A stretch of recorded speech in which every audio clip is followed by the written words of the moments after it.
ইসলামের ইতিহাসে 17ই রমজানের বিশেষ গুরুত্ব রয়েছে। দ্বিতীয় হিজরিতে বদর নামক স্থানে এই দিনে মুসলমান ও কুরাইশ বাহিনীর মধ্যে ঐতিহাসিক বদরের যুদ্ধ সংগঠিত হয়। ইতিহাসে তা গাজওয়ায়ে বদর নামেও পরিচিত। বদরের যুদ্ধ ছিল মুসলমান ও কুরাইশদের মধ্যে প্রথম সামরিক যুদ্ধ। এ যুদ্ধ রাসূলুল্লাহ সাল্লাল্লাহু আলাইহি সাল্লাম নিজে পরিচালনা করেন। এ যুদ্ধের ফলে ইসলামে যুগান্তকারী পরিবর্তন আসে। পবিত্র আল কুরআনের সূরা আল ইমরান ও সূরা আনফালে বদর যুদ্ধের বর্ণনা এসেছে। আল্লাহ তাআলা বলেন, স্মরণ করো যখন আল্লাহ তোমাকে স্বপ্নে দেখিয়েছিলেন তারা সংখ্যায় অল্প, যদি তিনি তাদের সংখ্যায় বেশি দেখাতেন তবে তোমরা সাহস হারাতে এবং যুদ্ধের ব্যাপারে নিজেদের মধ্যে মতবিরোধ তৈরি করতে। কিন্তু আল্লাহ রক্ষা করেছেন, নিশ্চয়ই তিনি অন্তরের খবর জানেন। সূরা আনফাল আয়াত নম্বর 43। রাসূলুল্লাহ সাল্লাল্লাহু আলাইহি ওয়াসাল্লাম 622 খ্রিস্টাব্দে আল্লাহর নির্দেশে মক্কা থেকে মদিনায় হিজরত করেন। মদিনায় হিজরতের ফলে রাসূলুল্লাহ সাল্লাল্লাহু আলাইহি ওয়াসাল্লাম ইসলাম ও মুসলমানদের জীবনে এক নব অধ্যায়ের সূচনা হয়। মদিনাবাসী রাসূলুল্লাহ সাল্লাল্লাহু আলাইহি ওয়াসাল্লাম ও ইসলামের সুমহান শান্তির বাণীকে সাদরে গ্রহণ করে। ইসলাম প্রচার ও প্রসার চারদিকে ছড়িয়ে পড়তে থাকে। মাত্র 2 বছরে রাসূলুল্লাহ সাল্লাল্লাহু আলাইহি ওয়াসাল্লাম কলহপ্রিয় মদিনাবাসীদের একটি সভ্য জাতিতে পরিণত করতে সক্ষম হন। মদিনায় শান্তি প্রতিষ্ঠার লক্ষ্যে মদিনা সনদ প্রণয়ন করা হয়।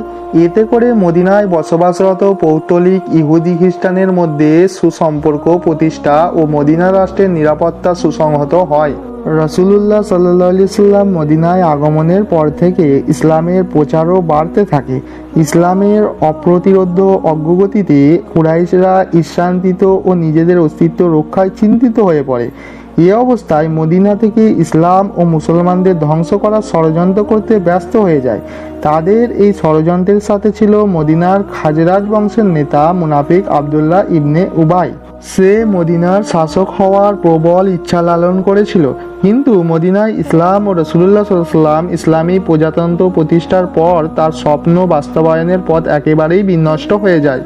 তাই সে গোপনে মক্কার কুরাইশদের সাথে ষড়যন্ত্র করে রাসূলুল্লাহ সাল্লাল্লাহু আলাইহি ওয়াসাল্লামকে মদিনা থেকে বিতাড়িত করার পরিকল্পনা করে। এছাড়া কুরাইশদের দীর্ঘদিনের বাণিজ্যিক পথ বন্ধ হতে পারে ভেবে তারা ইসলামকে ধ্বংস করতে উঠে পড়ে লাগে। কারণ মক্কার বণিকরা সিরিয়া, মিশর এবং অন্যান্য দেশের সাথে মদিনা হয়ে বাণিজ্য করত। মক্কার কুরাইশরা মদিনায় সীমান্তবর্তী এলাকায় দস্যুবৃত্তি ও লুটতরাজ করত। তারা মুসলমানদের শস্যক্ষেত, ফলবান বৃক্ষ ও গবাদি পশু প্রায়ই লুণ্ঠন করত। তাছাড়া ইসলামের ঘোর শত্রু আবু সুফিয়ানের মিথ্যা প্রচার বদরের যুদ্ধের প্রত্যক্ষ কারণ বলে ঐতিহাসিকরা মনে করেন। আবু সুফিয়ানের মিথ্যা প্রচারণার ফলে আবু জাহিলের নেতৃত্বে 700 উষ্ট্রারোহী, 100 অশ্বারোহী ও 200 পদাতিক সৈন্যসহ প্রায় 1000 সৈন্য নিয়ে মদিনার অভিমুখে যাত্রা করা হয়। এ সংবাদ শুনে শান্তপ্রিয় নবী সাল্লাল্লাহু আলাইহি সাল্লাম চিন্তিত হয়ে পড়লেন এবং কি করবেন বুঝে উঠতে পারছিলেন না। তখনই আল্লাহ রাব্বুল আলামিন আল কুরআনের আয়াত নাজিল করে বলেন, তাদের সাথে যুদ্ধ করো যারা তোমার সাথে যুদ্ধ করে, তবে সীমা অতিক্রম করো না, কারণ সীমা লঙ্ঘনকারীদের আল্লাহ পছন্দ করেন না। সূরা বাকারা আয়াত নম্বর 190। তারপর রাসূলুল্লাহ সাল্লাল্লাহু আলাইহি সাল্লাম যুদ্ধ সংক্রান্ত মন্ত্রণা সভার পরামর্শক্রমে 313 জন মতান্তরে 324 জনের একটি ক্ষুদ্র বাহিনী নিয়ে মদিনার প্রায় 80 মাইল দক্ষিণ পশ্চিমে বদর উপত্যকায় আল আরিশ পাহাড়ের পাদদেশে শিবির স্থাপন করেন। ফলে মুসলিমদের অনুকূলে পানির কূপগুলো চলে আসে এবং সূর্যকিরণ চোখে পড়তো না। দ্বিতীয় হিজরির 17ই রমজানে যুদ্ধ শুরু হয়ে যায়। 17, 19 ও 21 রমজান এ 3 দিন যুদ্ধের পর কুরাইশ বাহিনী পরাজিত হয়ে পলায়ন করে। এ যুদ্ধে কুরাইশদের নেতা আবু জেহেল সহ 17 জন নিহত হয় এবং 17 জন বন্দী হয়। পক্ষান্তরে 14 জন মুসলিম শাহাদাত বরণ করেন। বদরের যুদ্ধ ছিল মুসলিম ও ইসলামের অস্তিত্ব রক্ষার যুদ্ধ। এ যুদ্ধে মুসলিমরা পরাজিত হলে পৃথিবী থেকে চিরতরে ইসলামের অস্তিত্ব বিলীন হয়ে যেত। এ যুদ্ধে বিজয় আরবের মুসলমানদের শ্রেষ্ঠত্ব প্রমাণ করে।